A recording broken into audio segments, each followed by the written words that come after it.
Naalala mo, Gio, nung kailan ba yun? Hindi ko na maalala kung kailan yun and kung anong episode yun. Pero meron tayong episode na kasama natin si MC, yung Cubao Expo Games. Yeah. Tapos na nasadahan ko doon na um, parang tangent na na kwento ko na meron kaming um, klase nung college or subject nung college na intro to film, kung naalala mo yun. And Mm. before kasi, bago ako naging yung course ko nung college, Communication Arts, ang mga kinukonsume ko lang talaga ng mga movies is yung mga blockbuster, yung kunwari mga Star Cinema, mga ganyan.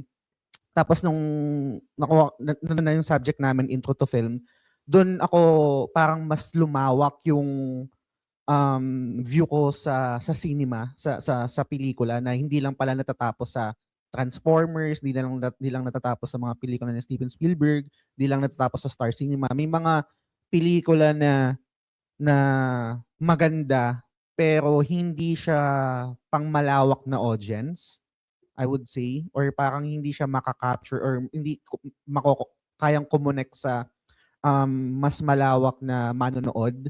I think ganun din yung nangyayari kadalasan sa MMFF, para mas relatable sa mga nakikinig sa atin or sa mga Pinoy, na meron diyang Vice Ganda na pelikula, meron diyang siguro Enteng Kabisote, yung mga ganong Yeah. pelikula, siguro mangingilan-ngilan na pelikula na hindi tatabo sa takilya pero most likely doon mananalo ng award, doon mananalo ng best film, mga ganyan-ganyan. And parang kapag pumupunta ako doon or nagpa-participate ako doon before, ngayon kasi hindi na, kapag kasama ko yung parents ko, syempre pipiliin nila yung Enteng Kabisote, pipiliin nila yung pelikula ni John Lloyd Bea, pipiliin nila yung kay Bea Alonzo, yung mga ganyang pelikula. Hindi ko sila mayayaya doon sa pelikula na parang gusto kong ma-experience, maiba naman. And parang gusto kong mag-isip, gusto kong makaka-capture ng ibang style, ibang storytelling. Meron akong napanood lately na um, nagandahan ako na pelikula. And ang nakakatuwa doon is parang hindi ko in-expect na pang ganun siyang pelikula. Siguro dahil nasanay ako bilang Popoy siya. Si John Lloyd. Yung Honor Day Father, kung familiar ka dun sa film na yun. And meron din siguro yung pelikula na On the Job. Nung pinanood ko yun that time, nayaya ko yung parents ko na manood nung pelikula na yun kahit hindi nila yun yung genre nila. Kasi sabi ko, maganda yan, Nay, panoorin natin, ganyan. Na-enjoy naman nila. Um, Meron ka bang ganun, Gio? Or parang ever since talaga open ka to consume any type of content when it comes to film, or parang same ka rin sa akin na nag-start ka lang din sa yung mga sa Hollywood, ganyan, yung mga blockbuster na film, or ever since parang open ka na mag-consume ng iba't ibang pelikula din? Actually, ano when I was, from when I was young pa lang, parang yung dad ko kasi medyo film buff, pati yung mom ko. Madami kami mga DVD ng mga mas films na parang off the beaten path din. Mm. Na parang yun din yung mas madalas kong pinapanood compared sa mga Hollywood. Although syempre nanonood pa rin ako ng mga Hollywood movie. Pero doon ko din na-discover yung mga, kunwari, Stanley Kubrick, yung mga movies niya, yung The Shining, yung mga 2001, yung mga ganun. Parang I guess lucky ako dun na may nagga-guide sa akin. And so yun nga, mostly ever since parang open-minded talaga ako sa mga ganun klaseng movie. Meron din kasi, kung tama yung recollection ko doon sa subject namin before, meron kasing quote-unquote formula, or let's say yung basics ng cinema. Storytelling, syempre, and then cinematography, ganyan. Pagsusulat ng script. Ang parang tinuturo sa amin that time is aralin mo muna yung fundamentals. Pag naaral mo na yon, tsaka ka pwedeng kumawala doon. Parang gano'n. Ang napapansin ko kasi minsan or hindi naman palagi, pero minsan siyempre 'pag bata ka, katulad ako that time nung college nung nabigyan ng ano, ng power or ng ng lisensya na gumawa ng pelikula, short film, excited ka, eh. Gusto mo mag-experiment kaagad, eh. Gusto mo parang alam mo yung parang akala mo galit na galit ka. Ang dami mong angst na gustong i-pour dun sa pelikula mo na parang ta okey, parang may joke kasi sa'min, Gio, sorry medyo mahaba yung intro ko about it. Meron kasi kaming joke that time yung batch namin kasi yung school namin yung Letran, parang kilala siya na laging nananalo or laging parang panlaban sa CMMA. Yung CMMA is Catholic Mass Media Awards. Siyempre may mga values dun na pinapakita, 'di ba, ganyan. Tapos kami, ang joke is hindi na tayo mananalo diyan kasi yung mga pelikula na ginagawa natin o yung mga themes na dini-discuss natin is hindi pang Catholic Mass Media Awards. Pero masipag yung professor namin na, "Wag niyo ng parang i-goal na mag-CMMA, ang goal natin is international." Kasi kadalasan yung mga international doon mas open sa experimental na mga themes, doon mas open sa parang hindi normal na um, nako-consume natin na pelikula or let's say lalo na yung that time parang hindi pa gano'n ka-open sa let's say sa mga LGBT na type of ano, stories, mga ganyan. And mas na-appreciate siya kadalasan ng ano, ng international na audience, parang ganyan. So gano'n yung joke sa batch namin. Meron din kasi kami, Gio, na ano, na parang every year dun sa film production na subject, magpu-put up ng film, ganyan, gagawa ng short film, tapos meron tinatawag na Pelikuletran.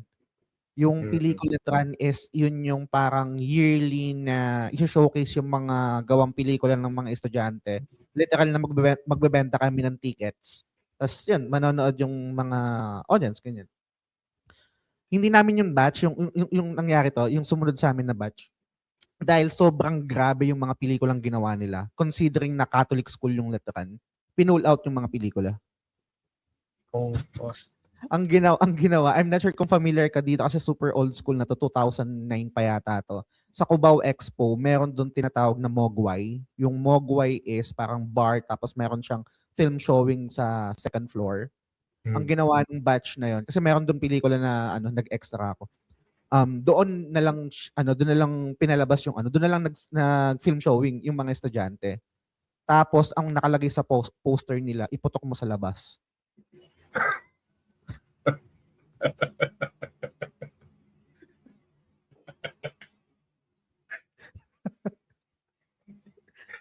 Anyway, Pero teka, ano yung context na yun?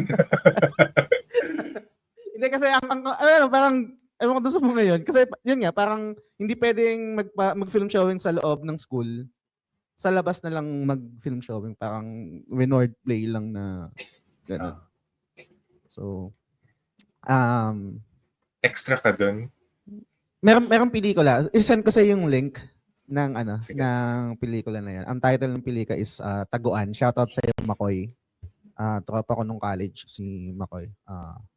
Makoy Dubs? Hindi. Ay, pero yun, ibang Makoy yung tropa ko, pero si Makoy Tagaletran din kasi si Makoy Dubs. But anyway, masyado na akong masyado akong binibida yung school ko. Pero medyo proud ako ngayon kasi pasok ulit kami sa NCAA. So, Letran versus Beda na naman. Mabuhay yung rivalry ng dalawang yon. So, baka manood ako sa laban. But anyway, guess ko ngayon si Gio, guys. I-discuss namin yung Alan Wake 2. Spoiler cast to. So, kung hindi nyo pa nalalaro yung game, pag mo nyo ito pakinggan, balikan nyo na lang. Gio, kamusta? Anong balita? Oo. Busy kami. Kami ni Sky, we're in the process of moving. Kaya, di nga kami nakapaglaro masyado lately. Wala na yung mga days na back-to-back plots namin. Oh. Tapos na muna. Hinga muna. Pero ay, salamat pala. Nakakuha ako ng time nyo. Actually, lagaring episode to after na recording natin, magpa-podcast rin kami ni Sky. ginagawa ko to, Gio, kadalasan sa December, talagang rumaratat ako ng episode para buong month ng December. Alam ko, syempre, vacation, ganyan. Pero, meron din kasi, I think, merong mga listeners, lalo na yung mga OFW natin ng mga listeners, is tuloy pa rin naman yung buhay sa kanila. Parang, tatrabaho pa rin. And baka lang na yung mga episode natin is yun yung kasama nila habang nagtatrabaho. So, ang ginagawa ko, nagpopondo ko ng episode para every week meron pa rin lalabas buong December. Tapos ako makakapag-break na. Yeah. Parang ganun. Yeah. Ganun yung ginagawa ko. So, thank you sa time mo, Gio. Busy, sobrang busy nyo pala. Pero nakahanap ka ng time for me, for us, para mag-record na itong episode. Super thank you. So, and maliban doon, syempre, thank you rin sa ating mga Patreon subscribers. Maraming salamat sa inyo, guys. At sa ating mga executive producers na sila Lance, Mark D. Vinagracia, Yvette, Suzanne Solivilla ng The Ara Channel, Kuya G, at si Admiral RD Casimiro. Kung hindi kayo familiar sa Patreon, visit us on patreon.com/thegamesilog show. May iba't ibang tier level doon conforme sa trip nyo. Merong iba't ibang perks din doon, naka-game access, VOD ng BBS na nare-record namin nila Norvin, Yvette sa Discord, live yun. Tapos meron din kami mga early access and uncut version ng podcast episode. Iba yun dun sa public na nare-release namin. So kung trip nyo, if you enjoy the content that we're creating, consider supporting us on patreon.com/thegamesilog show. And syempre, available din sa YouTube and sa Spotify at kung sa mga platform na trip niyong pakinggan. Gio, etong game na i-discuss natin, gusto ko lang maging transparent sa mga listeners natin na meron lang I think ceiling yung comprehension ko.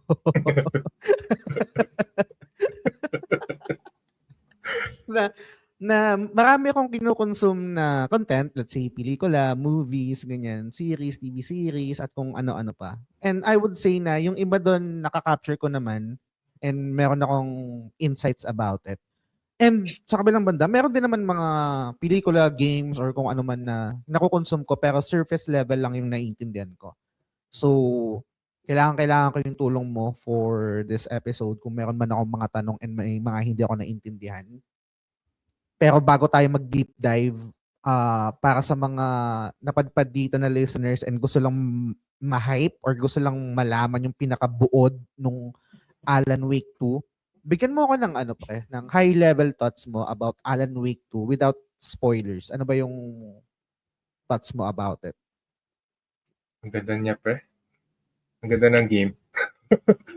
Hindi siya perfect, pero since parang bininge ko yung Alan Wake 1, yung Control, tapos ito, parang ang sarap ng feeling na parang for all intents and purposes, na-complete ko yung story. And wow, what a journey. Parang, ako din hindi naman sa totoo,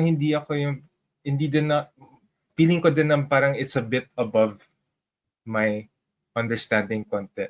Pero, since parang may context ako ng influences ng game na to, parang medyo may idea ko sa kung ano ba yung point niya, ano ba yung sinasabi niya. And basically, siya, meta commentary siya tungkol sa pagsusulat or paggagawa ng art. Yun yung pagkaintindi ko sa game.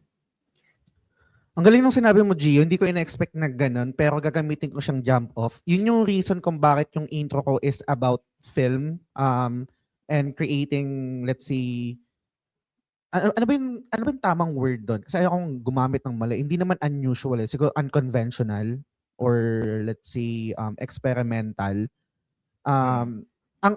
Yung na-capture ko rin kasi dito sa Alan Wake, kahit nung nalaro ko yung Alan Wake 1, yung Control, and then eto din, I would say na parang may malawak na pinaghuhugutan or reference yung creator neto sa pelikula tapos translate niya sa video game. Parang ganun yung vibe na na-capture ko. Pero mas powerful, at least sa akin, etong medium na tong video game, kasi may control ako. Kinokontrol ko yung character. Meron akong agency na mag-change ng character and change ng narrative kung ano man yung path na gusto kong ma-experience. Unlike sa movie is pinapanood ko siya ng, let's say, ng linear. Let's say kung hindi man linear yung story, pero pinapanood ko siya ng parang medyo passive consumption nung pelikula versus dito na active siya kasi kinokontrol ko. Parang ganun ko siya nakikita yung difference niya. And I would say na etong Alan Wake 2, hindi siya, wala siyang vibe, at least for me, nung parang, meron kasi mga ibang work of art na parang may vibe ng pretentious, pagiging pretentious na maging deep or maging parang artsy-fartsy, parang ganyan. Dito sa Alan Wake 2, wala akong naramdaman na ganun. Meron siyang vibe ng cinema, parang absolute cinema. May ganun siya, pero hindi siya yung, I would say na parang hindi ko masyadong maintindihan. Granted na hindi ko naman talaga naintindihan yung kabuuan niya. Meron pa rin akong na-capture na, tangang lupit na ito ha. Gusto kong discuss to, gusto kong dumaldal about it. Parang ganyan. Meron yung meron yung biro sa akin si Edgy Weeb na, nakalimutan ko yung word na sinabi niya, na ang pangalan ito, Sam Lake, tama ba? Na parang Kojima wannabe daw, parang ganyan. Tapos sa akin naman, alam ko biro lang ni Edgy Weeb yun, nang titrigger lang, pero yung si Kojima kasi, granted, yung accolades niya, yung resume niya, wala, respect, parang ganyan. Pero hindi nag-resonate yung humor sa akin ni Kojima eh. Nilaro ko yung Death Stranding 2, na-enjoy ko yung gameplay, ganyan. Pero yung mga inserts niya doon ng mga idea, ng creativity niya, most of the time hindi naglaland sa akin. Yun yung difference ni Sam Lake doon sa nalaro ko na Alan Wake 1, Control, and dito. Mas nag-resonate siya sa akin. Kasi pareho silang author eh. Pareho silang author na nandito sa video game industry na gumagawa ng games eh. Ikaw ba? I'm not sure kung may experience ka sa mga games ni Kojima and then kay Sam Lake na rin. Anong thoughts mo dun sa dalawang creator na to? Gusto ko lang malaman yung parang insights mo about them. Actually, nung pag-bring up mo lang ng author, instant na naisip ko si Kojima at yung differences nila. Parang kahit na similar nga sila, na kahit ang grabbing self-insert ni Sam Lake sa Alan Wake 2 eh. Even more than Kojima, pero hindi ko nararamdaman yung parang vanity ni Kojima with Sam Lake. I mean, considering my point naman din na nandito si Sam Lake sa Alan Wake 2 kasi kamukha niya. I mean, siya yung face model ni Max Payne noon, di ba? Part yun ng story na tinatawag nila. Pero, Kojima, siya very... I mean, may times na natatawa ako, lalo na sa mga early Metal Gear Solid. Pero di ko alam kung sadya ba yun or na nakakatawa or dahil lang ba sa sobrang arrogant ni Kojima. Ewan ko na he thinks na maganda yung dialogue niya or something. Pero, for me, mas prefer ko si Sam Lake as a creator, as an author than Kojima. Nothing against Kojima, no? Kasi parang gets naman yung niya, yung parang sa mga creations niya, ganyan. And then yung mga ideas niya, napaka-creative din, napaka bago, or parang lalo na yung mga breaking the fourth wall ni Kojima, talagang malupit rin naman din talaga. It's more on siguro preference, doon nagkakatalo sa hindi kasi alam ko parang lagi kong sinasabi yung natutunan si Norvin kasi nagsabi nito na parang yung comparison is the thief of joy. Hindi kasi maiwasan kapag gantong conversation na pareho silang author and medyo merong similarities yung approach nila dun sa pag self-insert, magkaibang angle nga lang. So, curious lang din akong malaman sa yung thoughts mo about it. Pero, yun. So, dito guys, sa part na to, magdi-deep dive na kami ni Gio sa Alan Wake 2. Kung hindi nyo pa nalalaro, eto na yung time nyo na stop muna sa pakikinig and balikan nyo na lang kapag natapos nyo na. Okay. Gusto kong umpisahan doon sa ending. Palaging ganun ako pag sa spoiler kasi. Gusto kong, kasi yun yung most of the time, hindi natin pag-uusapan kasi umiiwas tayo ng makakaspoil tayo sa ibang taong hindi nakakalaro, ganyan-ganyan. And yun din yung most likely mag-stick sa atin after playing that game. Alan Wake 1, yung line doon after finishing the game is yung it's not a lake, it's an ocean, right? Yun yung sinabi doon. And then dito naman sa Alan Wake 2, it's not a loop, it's a spiral. So, for me, syempre ang understanding ko doon, siguro mamaya i-relate natin doon sa actual na nangyayari doon sa game, and kung meron mang iba pang siyang meaning outside the game is literal lang nag-drawing pa nga ako nung pinost ko sa Facebook na parang pag loop, syempre, infinite na paulit-ulit lang. But spiral is, hindi siya umuulit, bagkus, malalim na Tagalog, pero may progress. Parang ganun din naman yung I think yung sinasabi nung game na hindi to loop yung nangyayari. Actually, spiral siya. Merong progress na nangyayari. Kasi after nung ending, may end credits yung si Alice. Tama ba? Doon sa, actually, sinadya niyang i-frame up yung pagkamatay niya. Right? Kasi may ultimate plan, something ganyan. Tapos doon din na yun nga, it's not a loop, it's a spiral. Anong take mo doon, Gio, and yung pinaka-understanding mo nun? Siguro mag-start muna tayo doon sa game itself na parang ano ba yun? Anong importance nun? Sa ano? Feeling ko it's maganda siyang subversion ng typical na storytelling loop. Parang siguro sa akin, I mean, to be honest, nalito din ako din hanggang ngayon na parang sa dami kong pinapanood, binabasa, parang hindi ko pa din medyo nag-grasp yun. Pero in the moment nung nilaro ko yung game, my understanding of it was that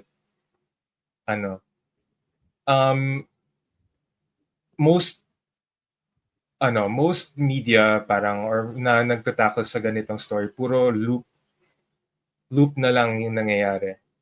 Pero si Sam Lake nag-level up yung thinking niya na parang hindi, parang yung story ko hindi naman siya paulit-ulit. May ibang point siyang pinupuntahan. I don't know. Parang I don't know. I think siya may pagka-meta na about storytelling, about writing, na to further Alan's development. I don't know. Meron akong tangent about it. I'm not sure kung napanood mo to or kung familiar ka.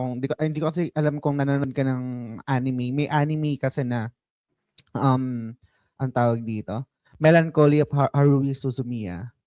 I'm not sure kung familiar ka. Basta may anime na ganun. Sa mga listeners natin na weeb shit, most likely baka alam nyo to. Merong episode na, meron dong portion sa anime na yun na paulit-ulit lang. Naka-loop lang siya. Infinite 8 yata yun, or basta something. Parang ganun. Basta literal na umuulit lang yung episode. Tapos, that time, nung pinanood ko yung anime na yun, kasabay niya na nagsusulat ako ng fanfiction sa isang forums ng e-games. E-games is yung dating publisher or yung may hawak ng Cabal Online. So, MMORPG siya. Kadalasan kasi sa mga MMORPG, meron siyang mga forums, mga board na, meron doon mga section na, let's say, para sa mga builds, ganyan, mga guides sa mga dungeon. And then meron din portion doon na parang creative section wherein pwede kang maglagay ng mga fanfiction. So may fanfiction ako doon na sinusulat. And trinay kong gawin yung style na yun na loop. So ang style kasi ng fanfiction, or let's say kung familiar kayo guys sa Wattpad, parang story siya tapos update lang ng update. Yung parang maglalagay ka lang ng parang chapter each updates mo ng story. So ganun din yung ginagawa ko dun dati sa forums. So sinubukan ko yung style na ganun.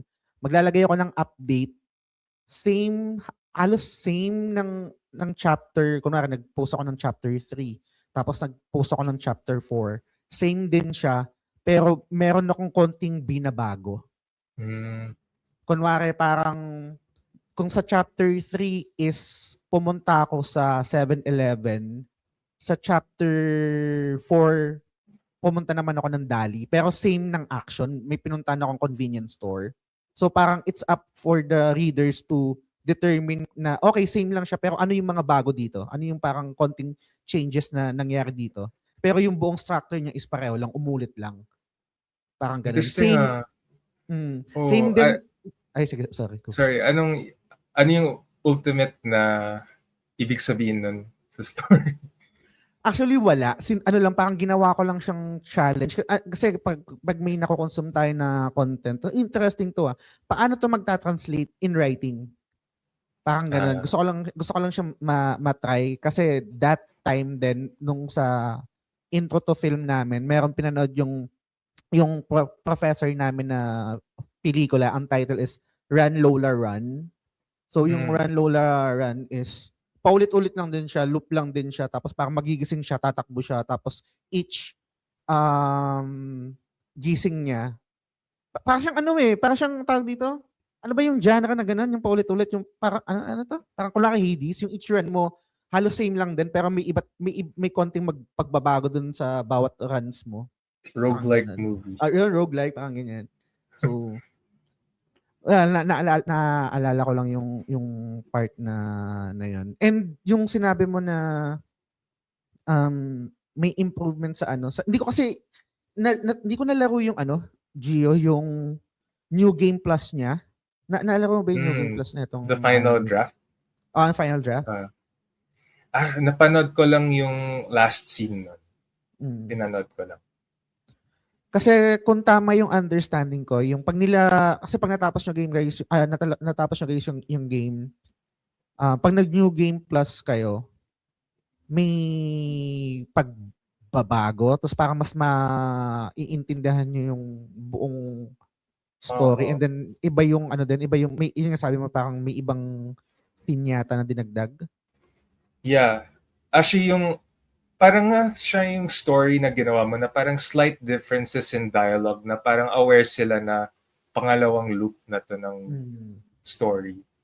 And then in the end ng final draft, may resolution na tungkol sa daughter ni Saga. So, alam na natin for sure na nag-change na yung story. Change na ni Alan yung story na buhay na ulit yung daughter niya.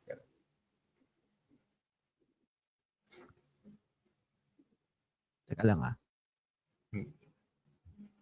So,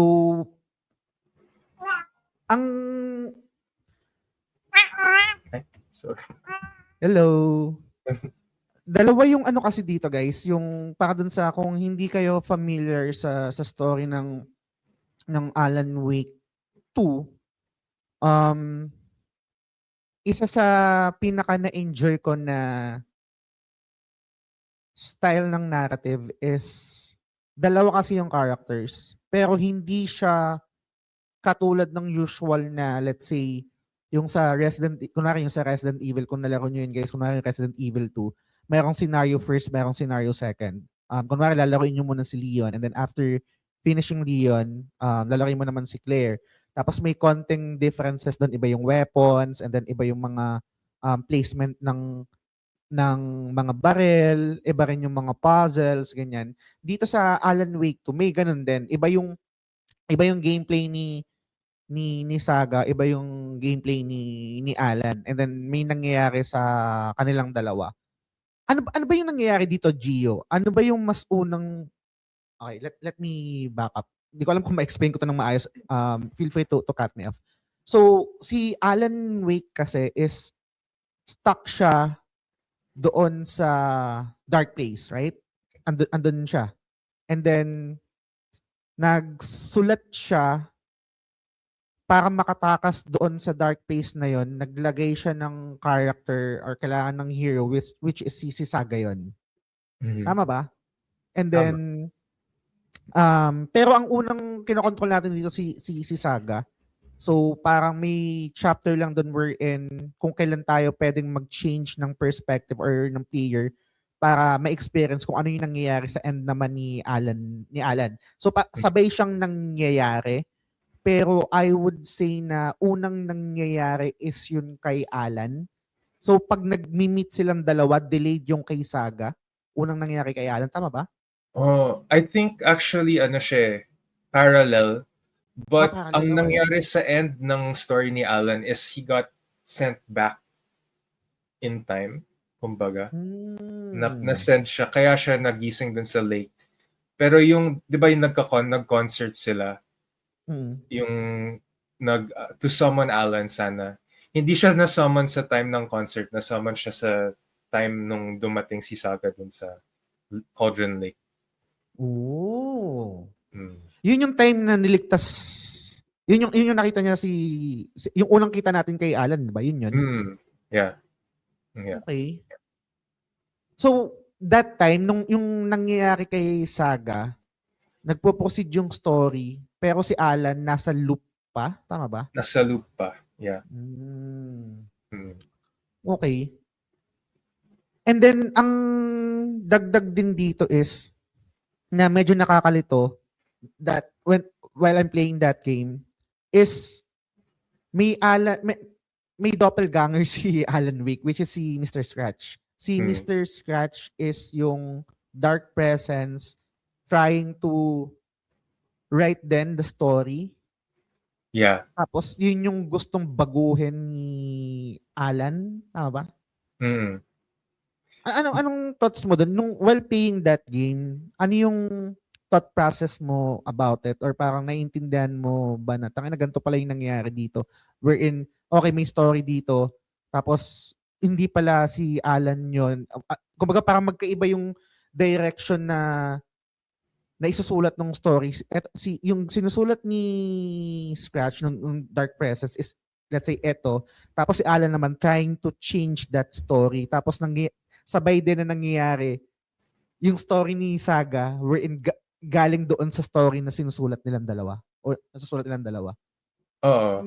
I mean, yun basically yun. But I think yung twist nga ng story is si Scratch and si Alan Wake. Diba one and the same lang pala sila. And I don't know. I think okay, I'm like double checking. So para hindi mali yung sinasabi ko. But yeah, basically he's the dark presence na pinoses si Alan. But hindi alam ni Saga na yung Alan na unang tinransport nung una nilang na-meet is si Scratch pala yun. The real Alan was always trapped in the dark place. Okay. Don't you think etong nilaro natin, etong lahat ng nilaro natin sa Alan Wake 2, and hindi ko alam kung most likely ba connected din sa Alan Wake 1 and sa Control. Don't you think lahat to kabaliwan lang ni Alan? And kabaliwan, hindi in a negative na parang kabaliwan din ni Sam Lake na sinulat niya si Alan para si Alan magsulat ng story ng Alan Wake 2 ng lahat ng to, even the struggle itself, yung kasi hero's journey, part ng storytelling na kapag hero's journey kailangan may struggle, kailangan may kalaban, kailangan bago mag-triumph into victory, kailangan may ganto, etc. Kasama yun sa pagsusulat ni Alan Wake na sinulat din ni Sam Lake kasi ang boring naman nun kapag walang ganto. So para maganda yung story, kahit mahirapan si Alan Wake na sinulat ni Sam Lake, kailangan niya pahirapan si Alan. Parang Oo. ganun. Nagme-make sense ba? Tapos Ang hirap explain eh. tapos ganun din yung mindset ni Alan. Di pwedeng dire-diretso yung story. Kailangan may challenges din siya at may challenges din si Saga. So parang ganun din. Ang napaka-interesting parang wow, rare na ganitong story na iniisip pa din ang intentions ni Sam or ang perspective ni Sam habang nilalaro mo yung game. Yun yung Totoo. magaling Parang pag kinukonsume ko, let me back up. Nung kinukonsume ko kasi ito, habang nilalaro ko kasi siya, syempre kina-capture ko, parang ninanamnam ko yung yung story na sinulat ni Sam Lake. Pero sa kabilang banda, ninanamnam ko, I'm trying to understand din kung ano yung gustong mangyari ni Sam Lake kay Alan Wake nung ginawa niya yung character na yun bilang writer. Kasi bilang writer, if you're writing a story and then may hero, isusulat mo yun eh. Kailangan maging part kahit nga yung simpleng okay, meron tayong destination. Kung yung mismong game, Gio, no? Okay, pupunta ako sa area 1 going to area 2. Most likely, sinulat din ni Alan Wake yun na bago ako makapunta sa area 1 to area 2, kailangan ko munang mag-detour kasi dito sa detour na to, dito ko makukuha yung susi para makapunta doon sa area 2. Which is normal naman siya sa video games, right? Sa adventure, sa mga gantong game. Na parang hindi ka makakapunta ka agad sa destination mo. May pupuntahan ka mo ng ibang area. Andun yung susi, andun yung may baril doon, ganyan. While playing that game, iniisip ko, sinulat to ni Alan Wake. Ganito yung hindi lang siya parang, kasi ultimately, syempre, ginawa siya ng mga developers, right? Na part rin siya ng level design. Part siya ng level design na, okay, dito ko makukuha yung shotgun. Dito ko makukuha yung baril nito. May makukuha akong bala dito. May makukuha akong item dito. Meron dito mga vault. Meron dito mga chest. Maliban sa part siya ng level design, and syempre sa QA din na parang, okay, ang hirap dito, kailangan, naubusan ako ng bala. Kailangan natin maglagay dito para siguro sa player feedback na wala, naubusan siya ng bala, ganyan, kung anong man difficulty ng sinet niya dun sa game. Maliban doon, sa pila ka parang developer, utak ng developer kung paano mag-create ng level design, in a sense, pwede mo rin isipin na sinulat din ni Alan Wake yun na, okay, dito mag-i-struggle ka, pero lalagyan kita ng bala dito. Diba, yun nga exactly yung sinusulat niya sa manuscript, diba? Like, Saga finds a shotgun. And then yun, parang... Tangina. Ang galing. Ang lala. Ang lala niya na parang... Kasi kung... Pwede, to be honest, pwede naman natin i-consume yung game na hindi naman natin ito iniisip right? Yung parang normal, ganun yung level design Normal naman yun sa mga games na nilalaro natin, right? Even RPG JRPG, ganyan. Okay, dito sa para matalo to, kailangan natin muna magpa-level or let's say pupunta sa area na to, ganyan. Pero part siya nung level design, parang in a sense part rin siya nung sinusulat na ni Alan Wake na story. Kasi doon sa pagsusulat niya, correct mo ako, Gio, kung na-capture ko siya ng tama, merong portion doon na may rule set yung story. Hindi, bilang kahit sabihin mo na writer ka and parang you're playing, quote-unquote, playing God, hindi mo pwedeng sabihin na, okay, sa area na to magiging malakas si Saga and matatalo niya kagad yung kalaban. In the confines pa rin ng tamang pagsusulat na storytelling na, okay, may struggle ka pero lalagyan kita dito ng bala, lalagyan kita dito ng barrel, meron kang struggle. May rule set pa rin na parang, meron isang portion doon na sinabi ni Alan Wake na, kailangan kong i-rewrite yung story pero ito yung kailangang mapuntahan niya. Tama ba yung memory ko? Meron siyang ganong line doon. Hindi niya pwedeng basta-basta isulat yung story na panalo kagad si Saga. Merong, 'di ba, may portion na pupuntahan doon, may struggle, may victory, may triumph, parang ganun. Tsaka, nasa gameplay din yun like you're in his mind as he's putting together the story, di ba, sa mind place niya, iba-ibang environment, pinapatong niya, iba-ibang scene. So parang, ikaw din as a player, you're also helping write his story. And Sam Lake wrote the whole thing. So in a way, are you playing the game? Are you writing it? Ano bang totoong nangyayari? Yun yung, Totoo. And you know, ang i-connect ako na rin dito, Gio, kasi isang part rin nung game na super na-enjoy ko is yung kung tawagin ng Remedy is 3D menu, which is yung kay Saga is yung mind case. And then kay Alan is ano ba yun? Writer's room. Ano bang tawag doon? Writer's room, right? So, kung di kayo familiar guys, yung kunwari yung isang player which is si Saga, imbes na magpe-press ka ng menu, usually triangle ganyan, tapos andun yung let's say yung quest line, andun yung inventory, andun yung usual na menu, right? Pupunta ka sa mind phase and then makokontrol mo yung character mo, which is kunwari si Saga, and makakapag-explore ka dun sa kwarto na yun. And meron siyang, ito, yung sa background ni Gio, yan yun mismo. We're in trying to piece together. Parang detective ka talaga kung sino yung, ano yung nangyari sa case na to, sino yung pumapatay, ganyan, ganyan, finding clues. And then meron ding part na dun sa table, yung mga profile ng mga characters, trying to get clues rin, ganyan. So, na-enjoy ko yung part na yon. And yung kabaliktaran naman is yung kay Alan Wake naman, sa kanya naman is yung writer's room, wherein nandun yung typewriter, tapos meron din siyang board doon na parang trying to piece together yung mga anong word ba, anong title ba? parang ano siya, mind map or parang ideas board niya para sa story niya. Totoo. Ang medyo nahihirapan lang akong i-grasp is yung sa gameplay ni Alan, wherein ang hirap explain, putang ina. Pag naglalaro kayo guys, so kunwari nasa isang area kayo, imagine niyo isang area, tapos pwede kayong mag-change ng scene. Kapag nag-change kayo ng scene, may ibang mangyayari. Kunwari, imagine niyo may hagdanan, scene number 1, may nakaharang dun sa hagdanan na yon.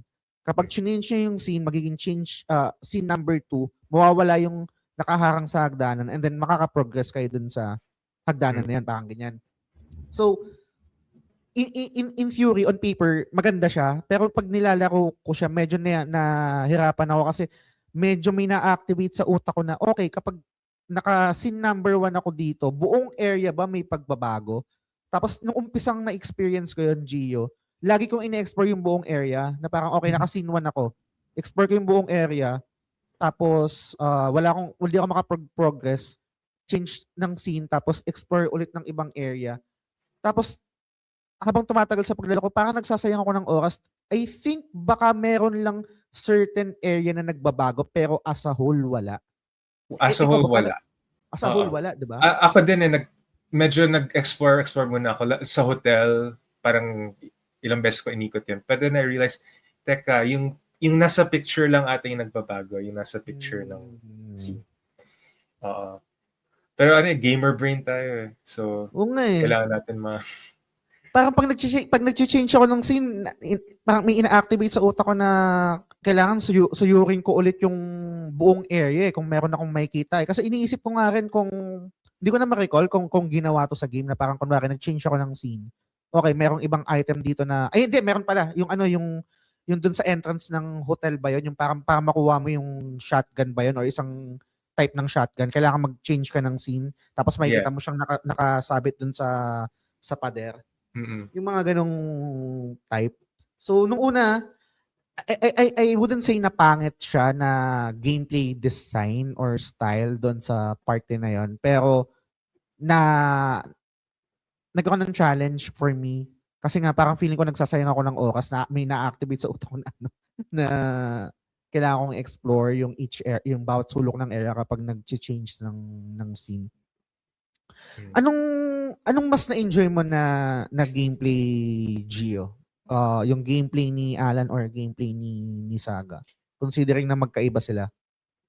Nung una si Saga, although at some point medyo naumay na ako sa mind place niya. Sa yung crime on arrows, parang ganun. And nung una medyo di ko masyadong naggustuhan si Alan. Yung change scene, change light, kumbaga.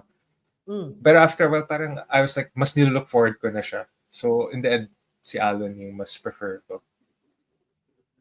Yung kay Saga kasi halos I think halos same lang din sa'yo na nung una na-enjoy ko siya pero dumating sa part na parang mas nauuna na yung gameplay ko bago yung sa mind phase na natapos ko na to tapos biglang pagpunta ko sa mind phase parang automatic na minamap yung nangyari doon sa case na yon. May mga ganong may mga ganong portion kasi guys pero meron din ng mga portion na kailangan mo talagang pumunta sa mind phase kasi stuck ka na hindi ka na makapag-progress kailangan mong kumuha ng clue and para mag-change yung let's say yung dialogue ng each character or NPC man doon para makapunta ka sa next area or next chapter. Pero mga kalaunan, merong mga parts doon na nagawa ko na siya tapos biglang automatic na nagmamap na lang doon sa ano sa mind place. Doon sa gameplay naman, maliban doon sa difference nila sa mga gameplay mechanics, mas malakas yung baril ni Alan, no? Or Mas malakas. mas malakas, no? Although medyo busted yung crossbow. Or parang one-shot kill yun, di ba? Yung kay Saga. Pero teka yun, di ba? Parang Oo, parang reload, load. Yung kay ano kasi, yung kay Alan, parang tumatagos, parang armor piercing something Armor na piercing. oo. And akin, babalik ako dun sa bilang writer. Siyempre, alam nga naman na susulat mo yung sarili mo, hindi malakas. Siyempre, mas malakas sa sulat mo. malakas. Diba? Parang bida ka eh. Ganyan eh. Diba? Parang, pero meron pa rin limitation. Yun nga, parang hindi mo naman pwedeng gawing OP siguro yung pag sinulat mo yung ano yung character mo or ano man kailangan pa rin ng struggle. So gusto kong mag-pivot sa vibe more than the narrative and yung storytelling netong Alan Wake 2 and even siguro yung Alan Wake 1 and even yung Control. Isa sa I think mako-comment ko sa Remedy and kung sino man, let's say kung si Sam Lake man ang pasimuno nito is yung vibe. Yung vibe nung game. Cinema talaga. Holy shit. Tangina. Ito yung type ng, meron dito guys sa Alan Wake 2 para magkaroon kayo ng idea. Meron dito mga jump scares.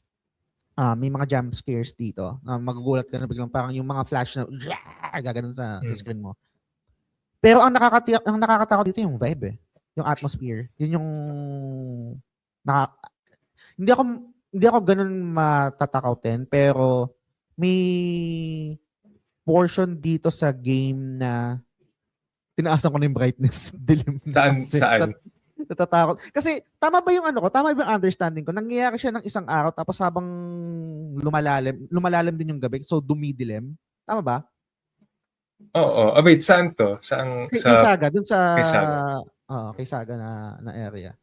Oo. Lalo na din sa gubat, yung sa pag madilim na puta, parang nalilito na ako. Parang ganyan. So, may portion dun sa game na ang dilim na, tinaasan ko na yung brightness. And I think same din dun sa ang tawag dito, yung kay Alan doon sa may theater, yung parang may film showing something. Yung full-length film, pinanood mo ba yun? Pinanood ko yun. Oh. Anong mo doon? Sige, kwentuhan mo nga ako. Anong nangyari doon? Anong experience mo doon? Wala lang. I was like, siguro mga 2 minutes lang to. So, yun, pinanood ko. Pero I think 12 minutes siya. All in all. Enjoy ako dito. Parang, I don't know, story ni Alex Casey. Ano siya, parang he was hunting down a cult, tas in the end, pinatay siya ng cult. Yun basically, diba? Tama ba? Nakukuha mo din, pag may complete yun, di ba? Yung parang, tama ba yung ano ko nun? Complete version ba yung mapapanood mo regardless kung may na-miss ka na item? Oh, I think complete naman. Wala namang nag-affect doon. na Okay. item.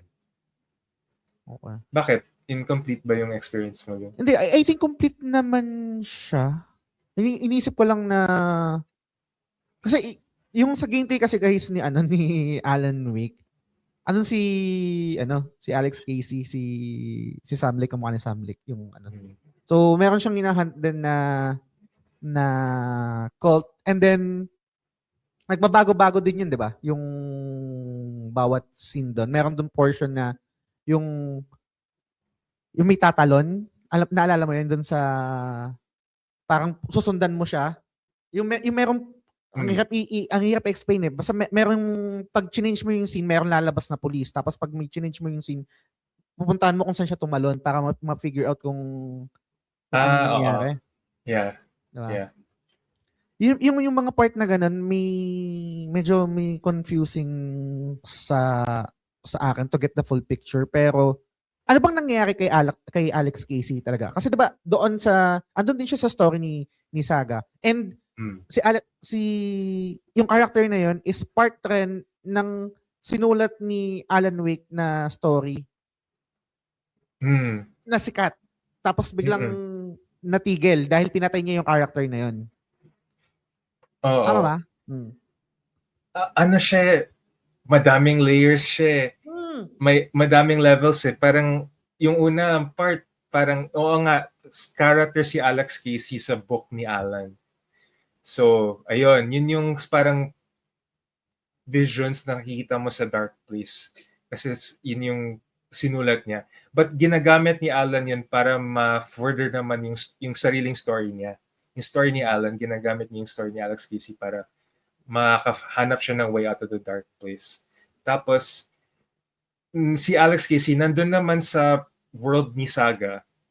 Kasi sinulat din ni Alan na may Alex Casey sa mundo na yun.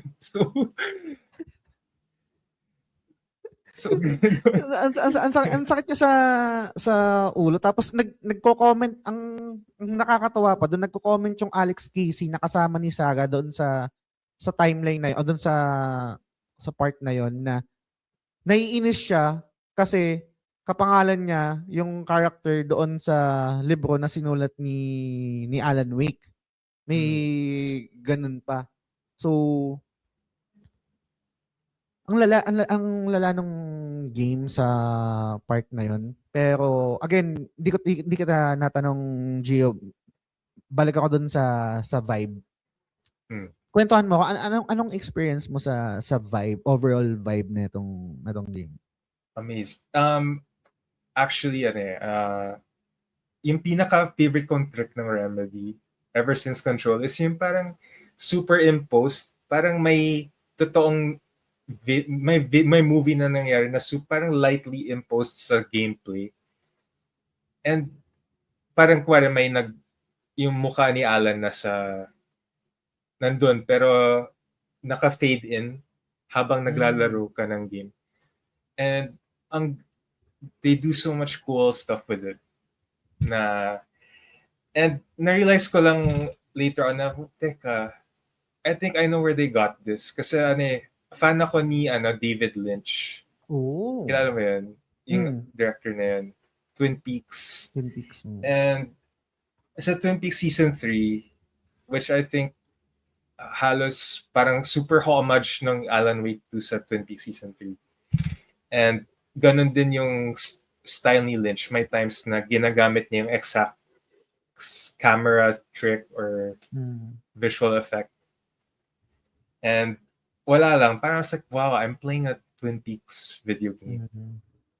Talaga. Ang ganda nga nun yung ganun na parang paano ba i-articulate yung ganun? Ano yung epekto niya? Na parang hindi mo kasi siya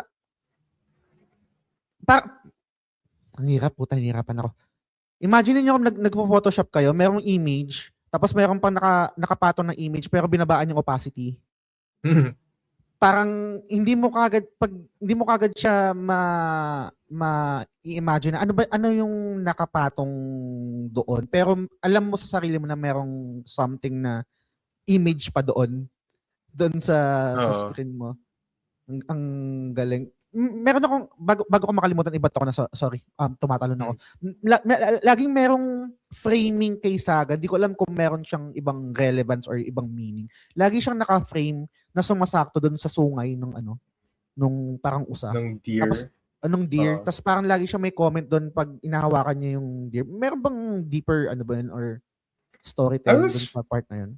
I was wondering kasi, di ba lagi siyang may interaction sa deer? Kung may nakita kang Mm. deer head, lagi pwede mo siyang i-pet. Ewan. Hindi ko na yun eh. Pero kung mapapansin mo dun sa framing, yung pag nandun si Saga sa mind case, tapos parang nasa center siya, tumatagos doon sa naka-display sa pader na na deer, tapos sumasakto doon sa sungay.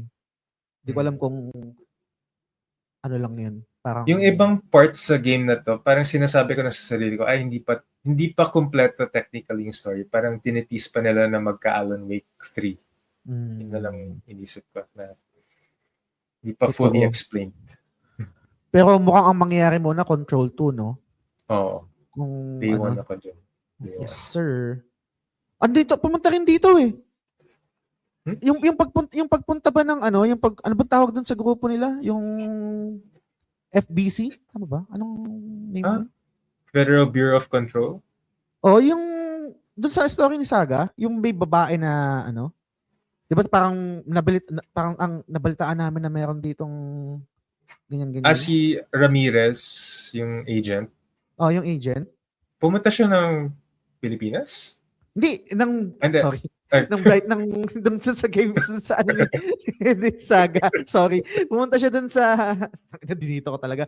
Pumunta siya dun sa Bright Falls, dun sa storyline ni tawag dito, ni Saga. Ang question ko is, part ba yun ng pagsusulat ni Alan? Hindi malabo eh. Tsaka follow-up question. Kapag nagsusulat ba si Alan, nagsisinulat niya yung story ni Saga, tapos nandun may mga ganap-ganap. Ano ba yun? Sarado yung area na yun? Kasi may nangyayari ditong sinusulat ni Alan na hindi siya connected outside Bright Falls? Na hindi pwede mag-interfere yung outside external characters na hindi connected doon sa sinusulat ni Alan? Medyo malabo. Pero actually sa Control, may DLC siya na tungkol lang sa Alan Wake eh. Parang connection ng Control sa Alan Wake. Tas,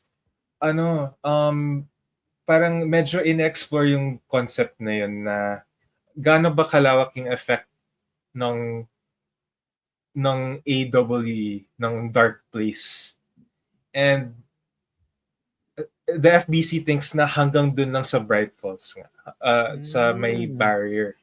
Pero ngayon sa Alan Wake 2, parang kung ganun, di bakit parang namatay talaga yung anak ni Saga?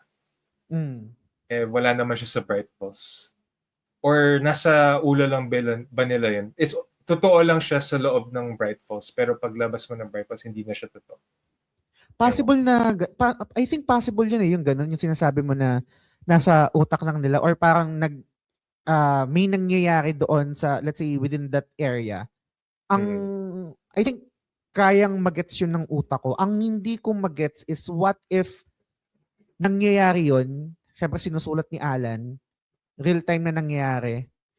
What if may external entity or let's say nga na pumunta doon sa area na yun, mababago ba yung, makaka-apekto ba yun doon sa narrative na sinusulat ni Alan? Kasi hindi niya covered yun, right? Yung kung may external na, kunwari yung FBC or ibang characters na pumasok doon sa Bright Falls na makialam doon sa ongoing na narrative na sinusulat niya kay Saga. I think part yung FBC ng story niya. I think sa Control na establish na aware si Alan sa FBC. Kasi parang sinulat niya yung story ni Jesse, yung main character ng Control doon sa DLC na yun. So I think in-insert din niya yung FBC sa Alan Wake 2, sa story niya. I think sadya yun. That's my understanding.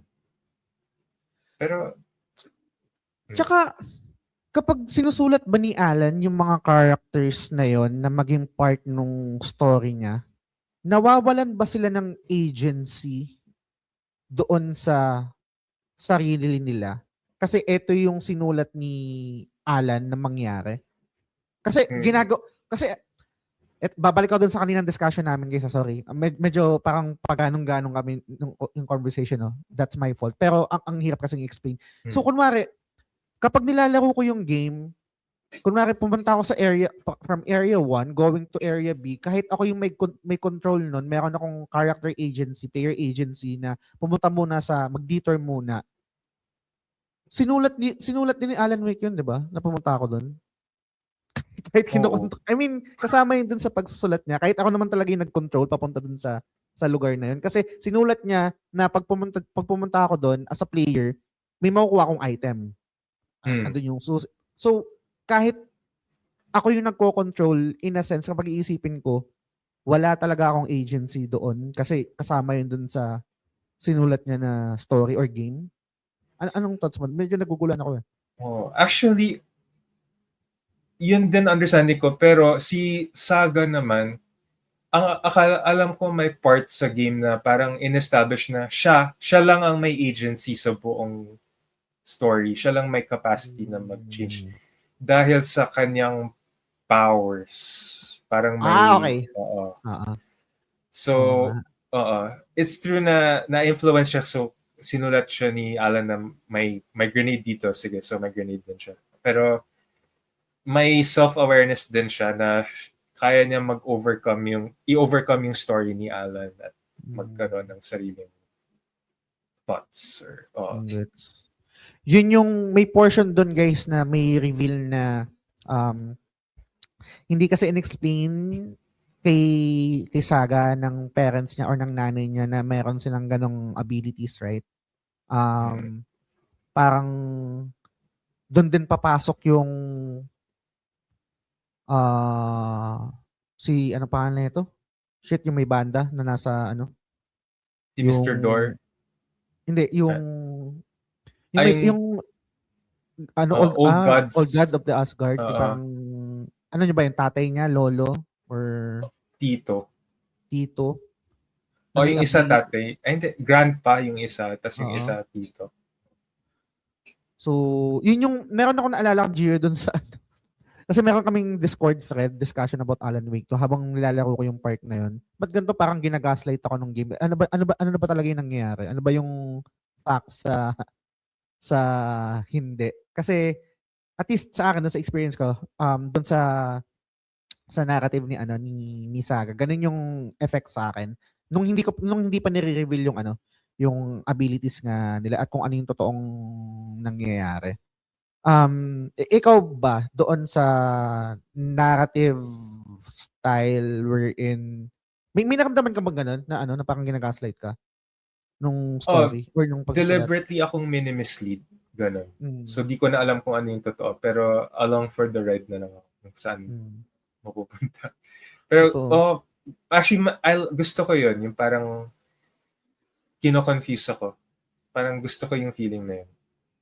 Personally. Mapapaisip ka eh. At least ako yun. Napapaisip din ako dun sa... Actually, ang ginawa ko kasi dito, Gio, I'm not sure kung paano yung ginawa ko. I think may idea ako kung paano yung ginawa mo. Ang ginawa ko kasi, tinapos ko muna yung kay Saga. Yung, kasi exactly. Yun din ginawa ko. Ganun din ginawa mo. May option kasi dito, guys, na I forgot kung anong chapter yun wherein mabibigay sa yung option na mag-switch kay Saga or kay Alan.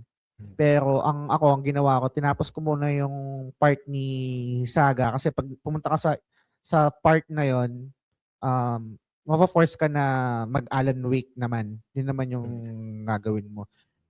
I'm wondering if may iba siyang effect kapag kinonsum ko siya ng palitan na talagang nag-i-intersect yung bawat story, each chapter versus dun sa ginawa natin, Gio, na okay, tapusin mo na yung kay Saga and then next yung kay Alan Wake. Each chapter kasi parang merong pinapakita na kung paano sila mag-communicate or paano nag-overlap yung story ng dalawang characters. Hindi ko alam. Do you think magkakaroon ng difference kung paano yung pag-consume ng narrative ng game, kung kung katulad natin versus dun kapag nagpalit-palit ka each chapter or each narrative. I think yung consensus is ng mga fans is ideal yun. Yung magpapalit-palit ka every alternate sila ni Saga at ni Alan. But I don't think there's a wrong way to play. Pero yung nga, parang yung mga overlap scenes parang malabo kay Saga pero kay Alan mas naintindihan mo. May ganun no, ang daming ganun. Oo. So I think dapat nga kung para mas madaling understanding mo, alternate ka. Mag-alternate ka. Parang galing nga nun. So yun yung part na super na nabibilib ako na parang kasi kunwari imagine niyo guys, kunwari naalala ko si Sarah tapos may ending doon na may meet niya si Alan, hindi mo maintindihan kung ano yung sinasabi ni Alan Kumbaga parang hindi siya parang pag nag-uusap sila, hindi siya conversation na nagsasagutan sila ng parang coherent na na conversation or kung ano man. Pero syempre pag kinontrol mo naman si Alan and dumating ka sa portion na yon wherein doon nga sila nagkita, makikets mo kung ano yung sinasabi na ni Alan doon sa part na yon na una mong na-experience yung kay Saga. Ang galing nun. Tangina. Yun yung kanina sinasabi ko, Gio, na may bagay or merong storytelling na kayang gawin yung video game na I don't think kayang gawin ng pelikula, which is eto yung gantong casting style na pwede kang may control, meron kang may way yung makers na bigyan tayo ng agency on how to consume the story or yung narrative niya mismo, yung trajectory niya sa mangyayari, parang ganun. Kasi kung pinapanood natin is parang wala linear. Linear lang siya Not unless yung kasi hindi ko kasi na-enjoy yun yung Bandersnatch, yung sa Netflix na na Black Mirror parang episode dati na parang may choice ka. Yung pipili ka sa sa gamitin mo yung control mo. Pipili ka arguably ng mga choice. Game na yun Video game na yun. Totoo. So, yun. Mag-pivot ako sa isang scene na totally na-enjoy ko, yung sa Herald of Darkness.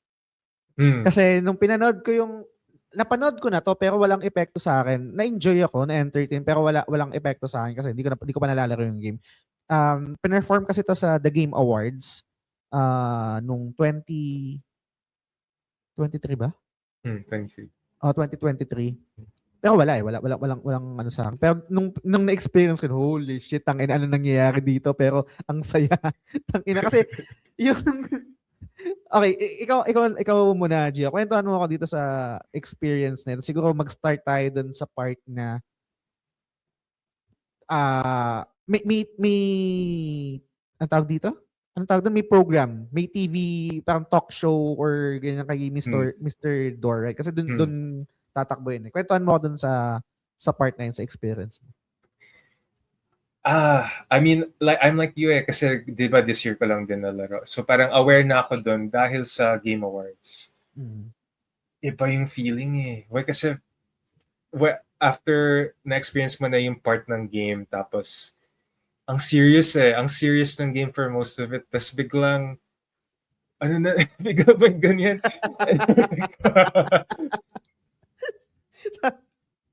Sabi ko, anong nangyayari dito?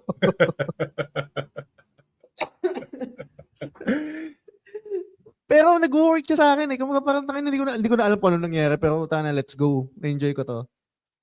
Ang lala nun. Pero sige, sorry. Tuloy mo, Gia. Kasi di ba, kailangan mo mag-escape doon sa studio.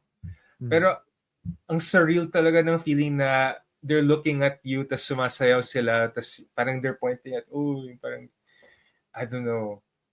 Iba. Tapos meron pa dun yung siyempre, medyo bonak ako minsan. Hindi ko alam kung saan ako pupunta. Wala naman tong marker or parang waypoint. Mismo si Sam Lake, ito yung daanan. Sinashow mo yung dito ka pumunta. Which is, hindi siya video game, guys, na parang rendered as computer graphics. Totoong totoong tao sila Sam Lake and then yung Alan Wake na ganun na makikita dun sa screen na okay, dito ka dadaan, ito yung ano, ito Yeah. yung tangina. Enjoy yung part na yan, super, yun nga siguro yung perfect word on surreal, yung experience. Alam mo ba, inaral din namin yung, sorry, na-insert ko yung ano, no, yung naalala ko kasi yung ano, subject namin nung college. Kasi, sa filmmaking merong yung yung surreal nga, tapos merong tawag dito, kasama din yung familiar ka ba, Gio, na ano, na meron din genre talaga yung trash film. Trash film. Mm. At di ko alam na trash pala yung name. Yung mga Trash yung, B-movie ba to? Yung mga ganun. kunwari yung Pink Flamingo, familiar ka sa pelikula na yun.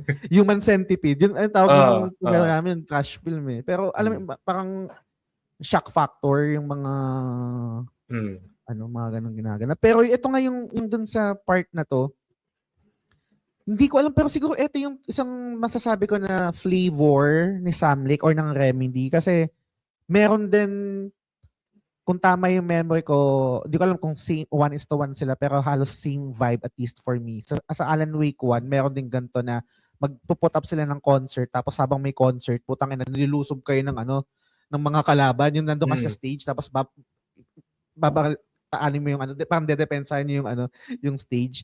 Tapos meron din naman part dun sa Control na hindi siya same vibe, pero may music din, and then hype moment, which yung Take Control, yung dun sa yung Ashtray Maze.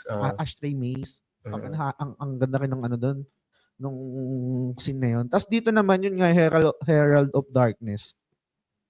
Kakaiba siya eh. Ewan ko, parang meron bang gantong ibang game? Parang wala kasi akong mapag-comparean eh, na gantong feeling eh. Na, alam mong seryoso, pero may humorous yung atake, na parang out of place, na hindi ko ma-explain. Siguro, it's kinda like Yakuza. Parang ganun. May times na ganun yung Yakuza. Oo nga. I don't know. Pwede. Yung sa Yakuza kasi, I think may merit yun na, okay, serious, pero nandun pa rin yung pagiging playful, or yung humor nga na nakakatawa. Pero ito kasi, horror. Tapos,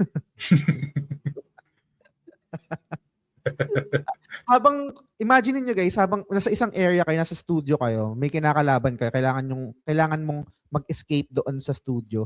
Habang nag-escape ka, may mga kalaban na dumadating. Pero yung tunog niya is masaya or upbeat, tapos may nakikita kang mga nagpe-perform kayo dun sa mga screen na nandun sa studio.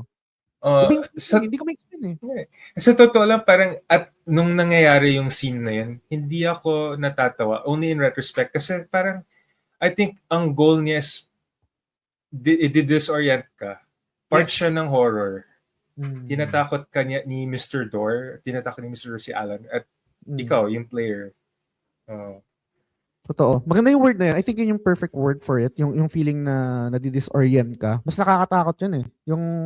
Meron mga yung parang, I think na-reference ko na to before, dun sa Alan Wake 1, kung tama yung memory ko, correct nyo lang ako guys, dun sa writer's room nila, dun sa cabin, dun sa Cauldron Lake, parang merong scene dun na biglang merong ano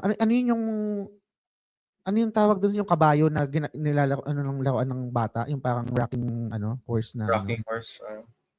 Na parang mahilig yung Remedy ng ganun, yung maglalagay sila ng item na parang out of place. It doesn't make sense na may item na ganun sa isang area na ganito. So parang ikaw, pag kinukonsumo, nakikita mo, hala, ba't may ganito? May ganito nga, parang it doesn't make sense na merong ganung item dito. Weird lang. Pero, yun, mag-pivot ako, Gio, sa isang talking point na gusto kong pag-usapan dito, is yung bawat area kasi, okay, paano ko ba i-discuss to?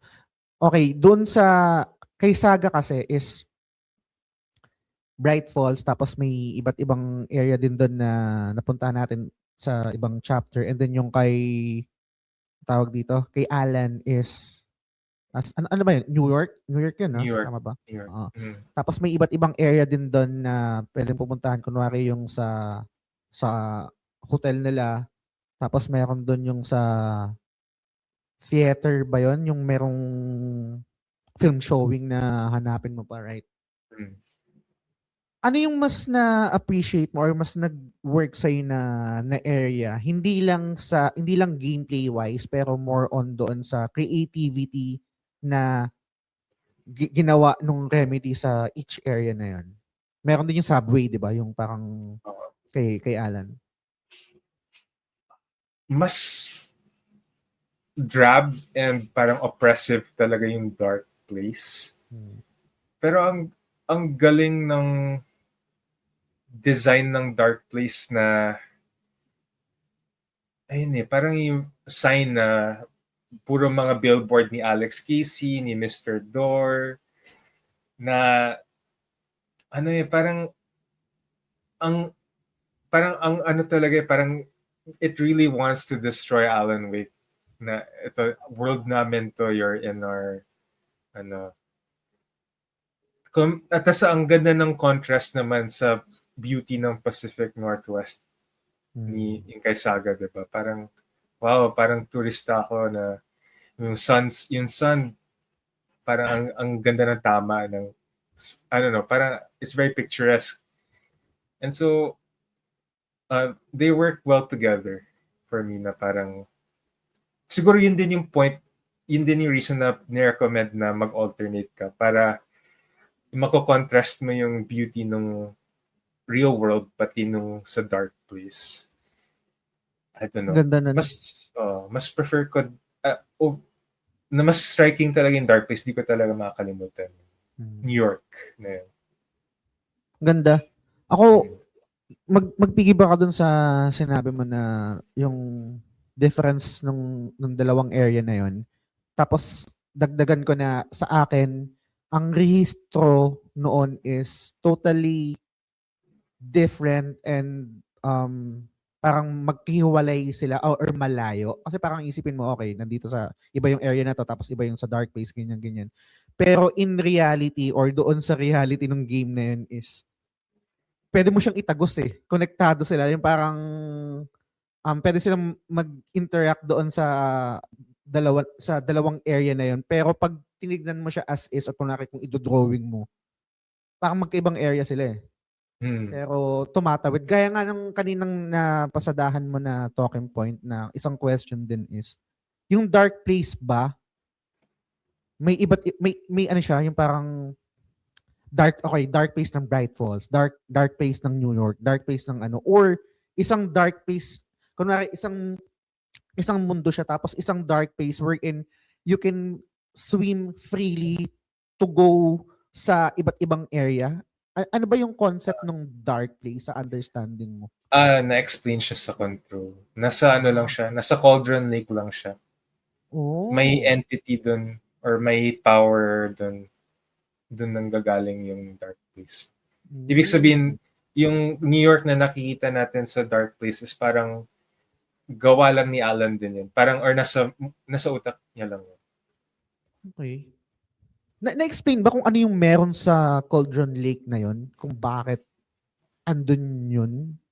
Kasi yung sa Control, kung tama yung memory ko, meron din quest doon, or hindi ko alam kung main quest or side quest na parang may alien. Tama ba yung memory ko? May alien na, di ba?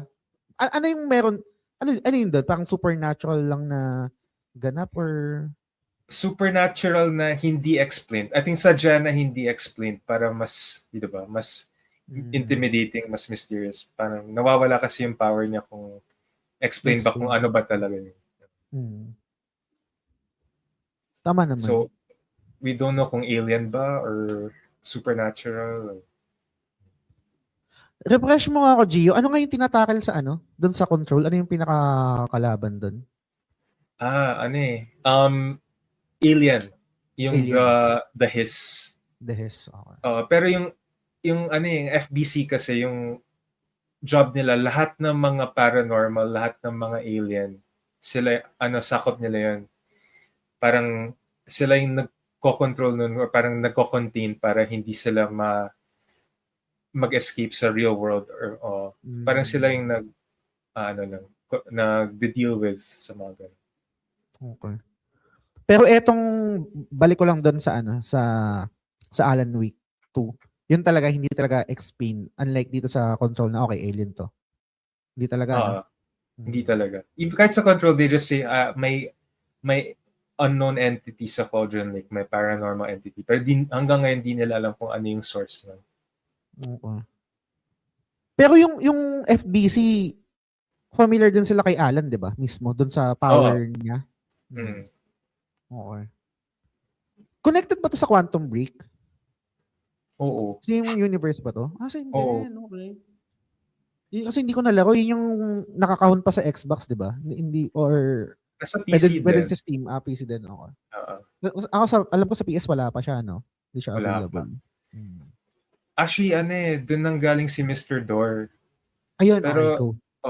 namatay yung original actor. Kaya so parang gumawa sila ng parang alternate character na same din. Weird. Pero, ganun din. Si Lance Reddick, siya yung unang Mr. Door. Pero, they had to recast. Kaya, nakilala ko siya kay Silence sa Horizon. Diba? Doon siya yung nag-ano nun. Pero speaking of Mr. Door, ano ba si Mr. Door? Anong ganap niya dito? Anong ganap niya sa story ng Alan Wake? Hindi siya fully explained. Pero ang alam natin is either trapped siya sa dark place or gusto lang niya magstay doon. And siya yung tatay ni Saga. Ay, sabi ba? Siya yung tatay ni Saga. Heavily implied. Never naman nilang sinabi outright. Pero, one day... Hindi ko nakaka-capture yun, Parang may, I don't know, may document, makita mo na Saga's father, parang he disappeared in a lightning storm lang one day. Iniwan niya iniwan niya si Saga pati yung nanay ni Saga, and then just disappeared. Okay, gets. Okay. Okay, naalala ko yung part na yun na parang, kasi nga, tawag dito, dun sa story ni Saga, lagi lang nare-reference yung nanay niya. Tapos, yung tawag dito, yung grand parent niya na God of the Asgard. Old Gods of Asgard. Old Gods of the Asgard ba? Anong thoughts mo, Gio, kasi from Alan Wake to Alan Wake 2, ang laki rin ng difference ng pinagbago. Mas naging, paano ba explain to? Parang naging over the shoulder to, di pala parang, naging over the shoulder yung perspective niya right dun sa Alan Wake 2. Compared dun sa Alan Wake 1 na, ano bang tawag dun? Third person? Third person. Na mas naka-zoom out versus mas naka-zoom in. Same din naman sa Control. Sa Control is mas naka-zoom out din, hindi yung mas slow-paced ka, no? Kasi syempre yung considering yung mga action ni Jesse, ano yung mas gusto mo ba yung gantong approach versus dun sa mas action-based na Control or dun sa Alan Wake 1? Na-enjoy mo ba yung changes nila?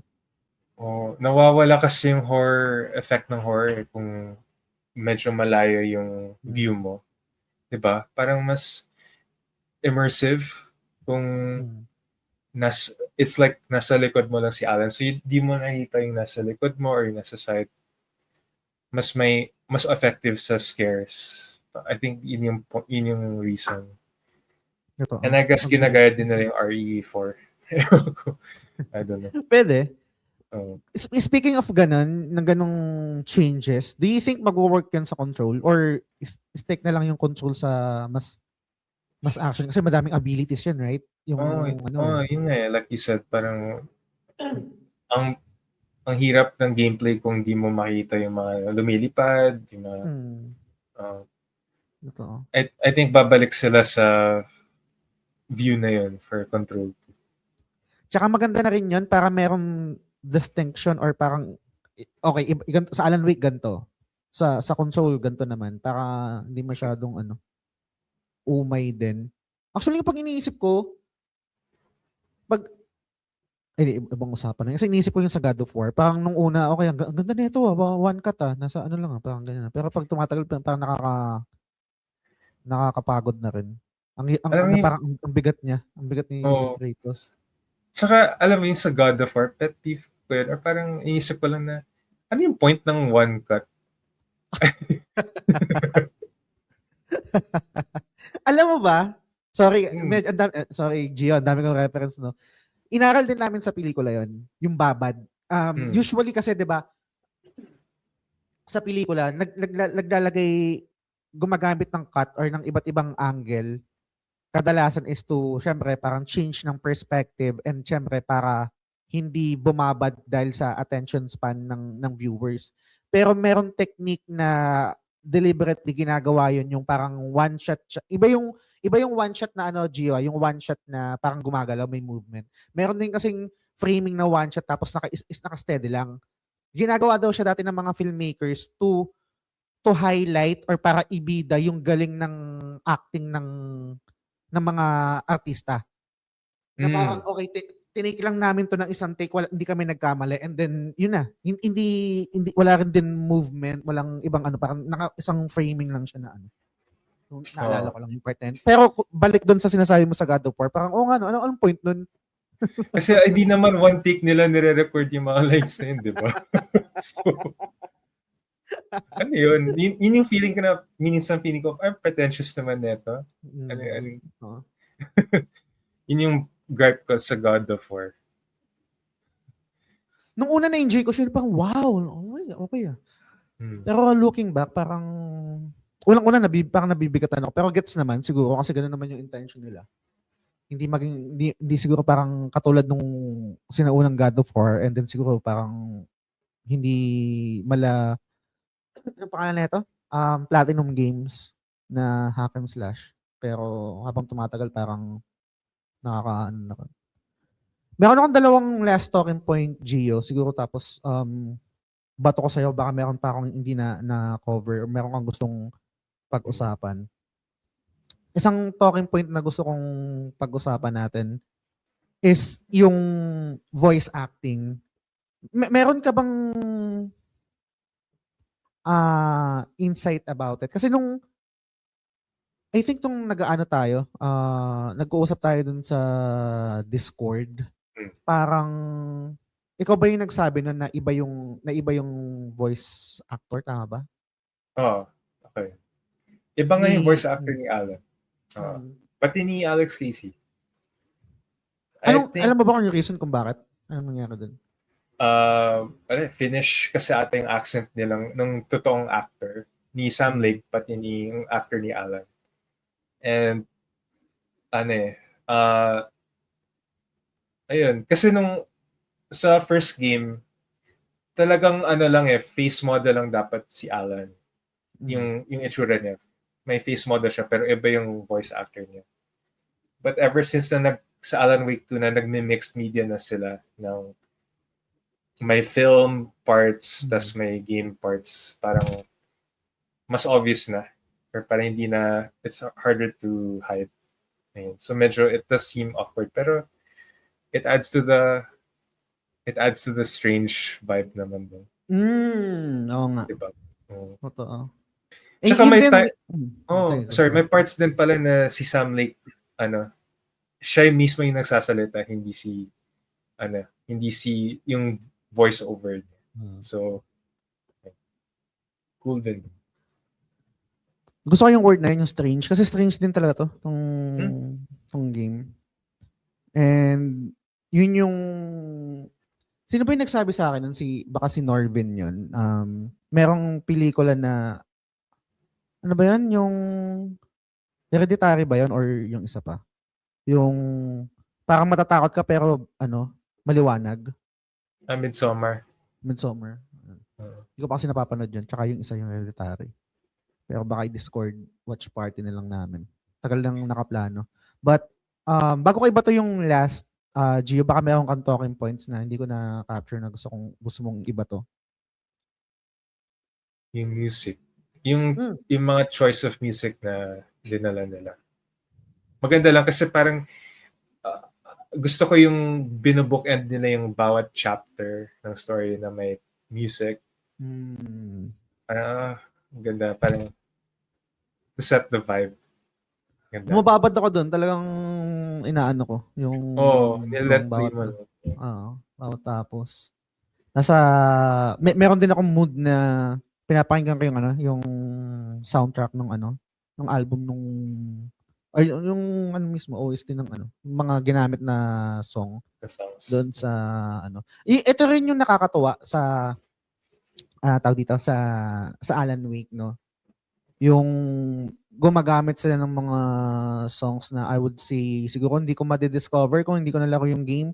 Ito rin yung isang part na na-enjoy ko din kay Kojima sa Death Stranding.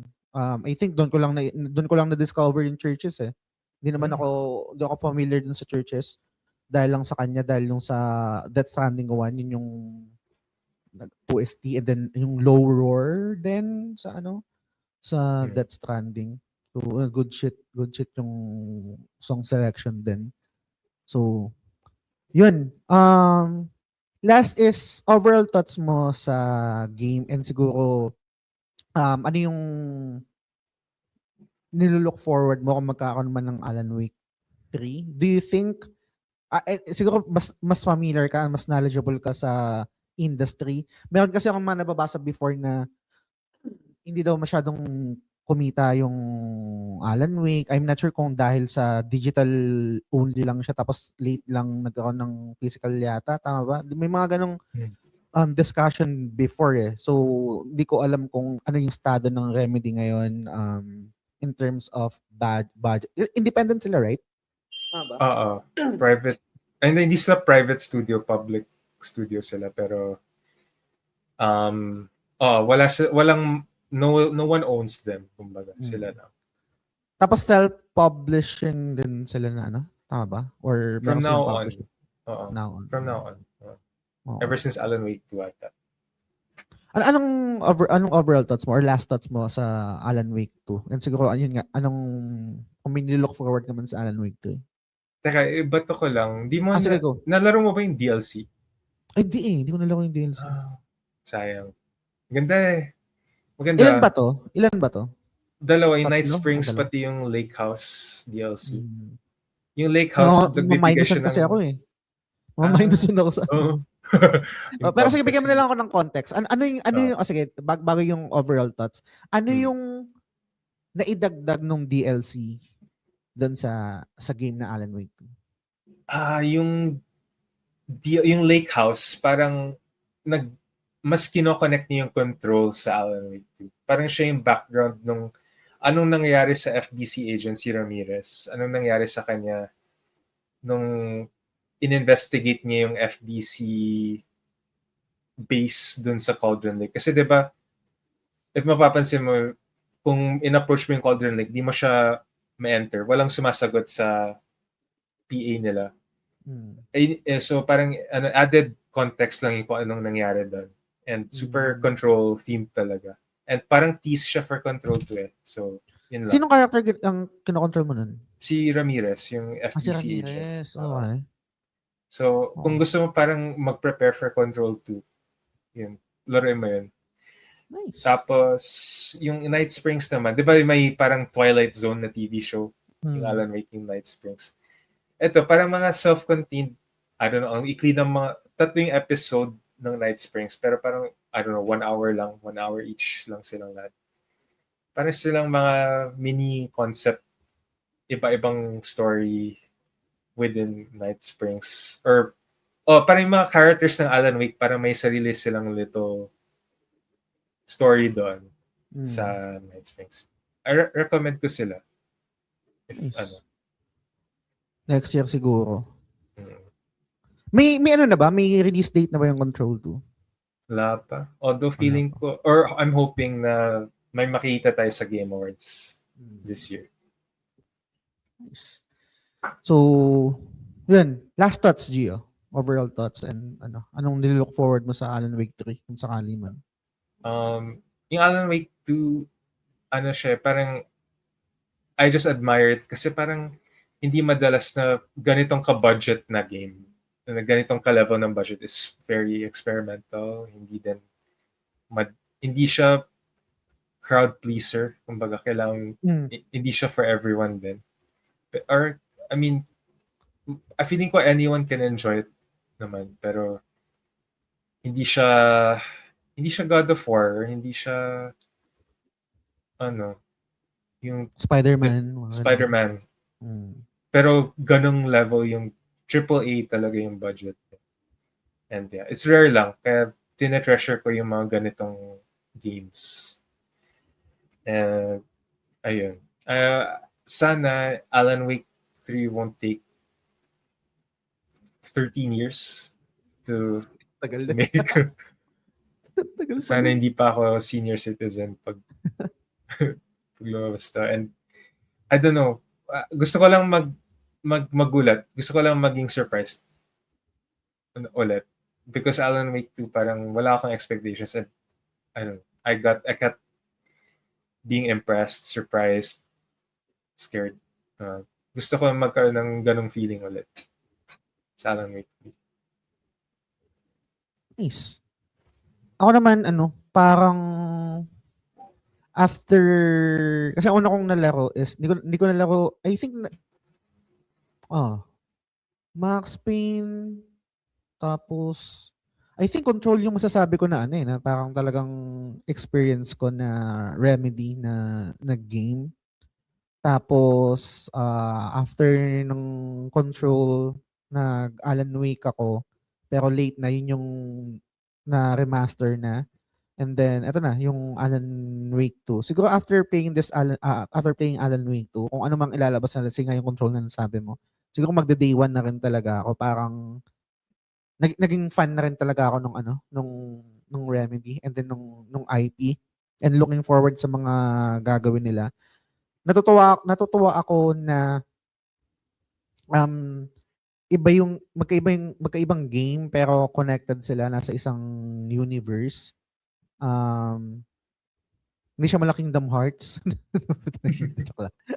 Pero na-appreciate ko yun and natutuwa ako sa mga ginagawa nilang mga references na tumatawid sa bawat games gaya ng nasabi mo. Parang na-pick yung interest ko doon sa DLC. Tapos mag-piggyback din ako sa sinabi mo, yung hindi siya, let's say, yung sure, I don't think na ito yung klase ng game na parang I don't think na sure hit.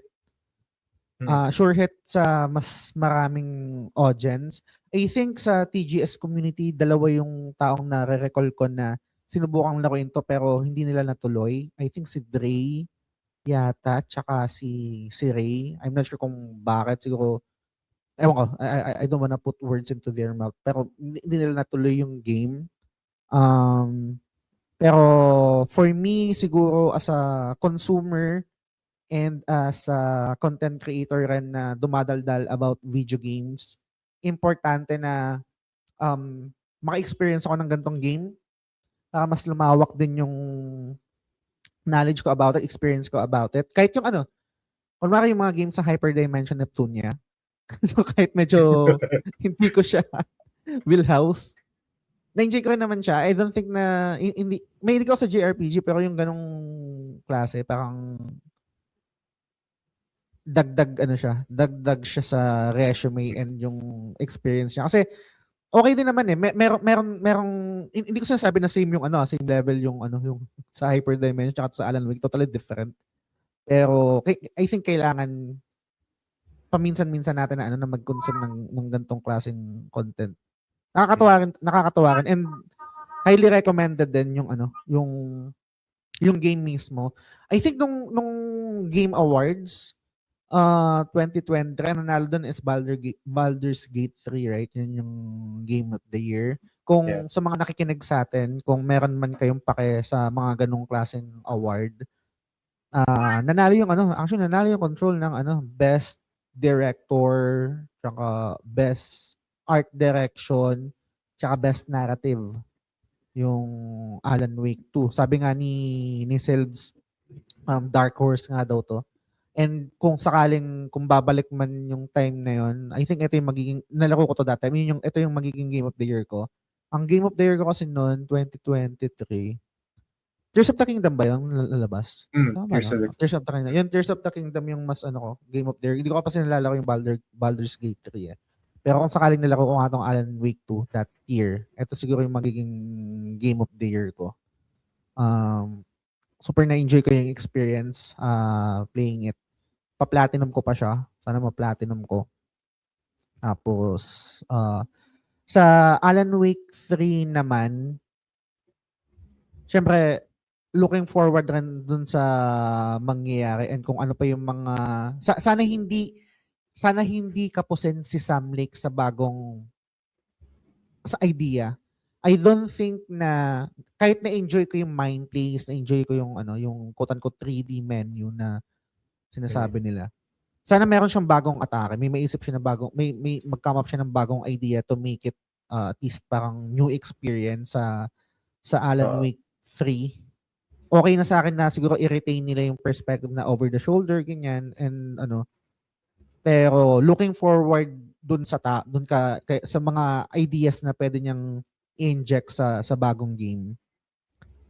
I'm not sure kung magdudual ulit sila and then yung parang meron tayong agency, tayong mga gamers na kung ano yung kukontrolin natin, kung i-streamline natin muna yung isang character or palit-palit.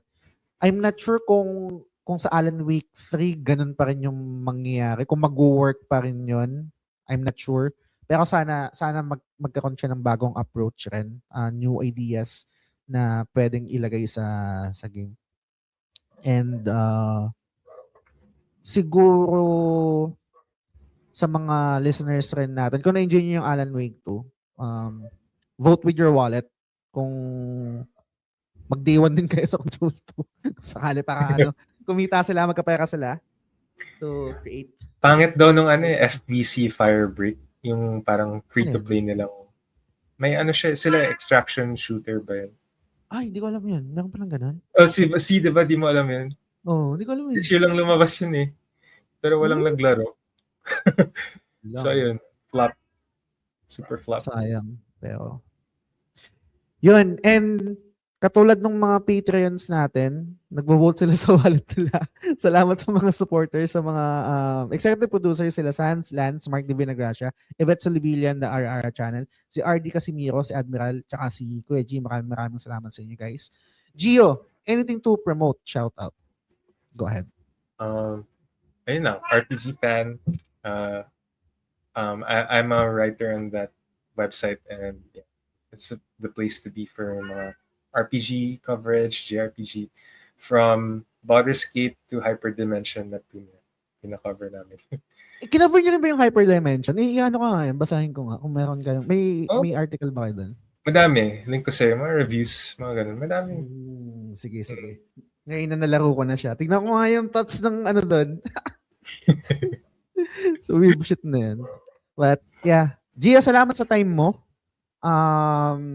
Na-enjoy ko yung conversation natin and looking forward kasi nag-commit ka na sa PUB next year. Tingnan natin kung anong mangyayari doon. Pero yun, again, salamat sa time mo. Considering na busy pala ka ngayon, naglilipat kayo. So, of course. Yun, sana na-enjoy mo. And sana hindi ka magsawa na umuo sa aking mga invitation.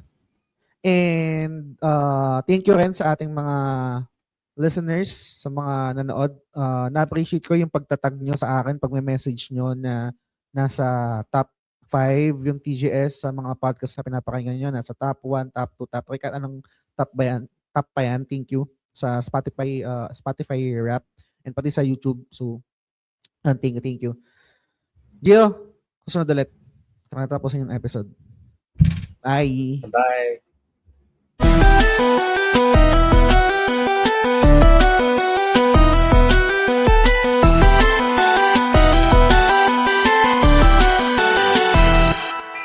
The Gamesilog Show is fan-supported at patreon.com/thegamesilog-show.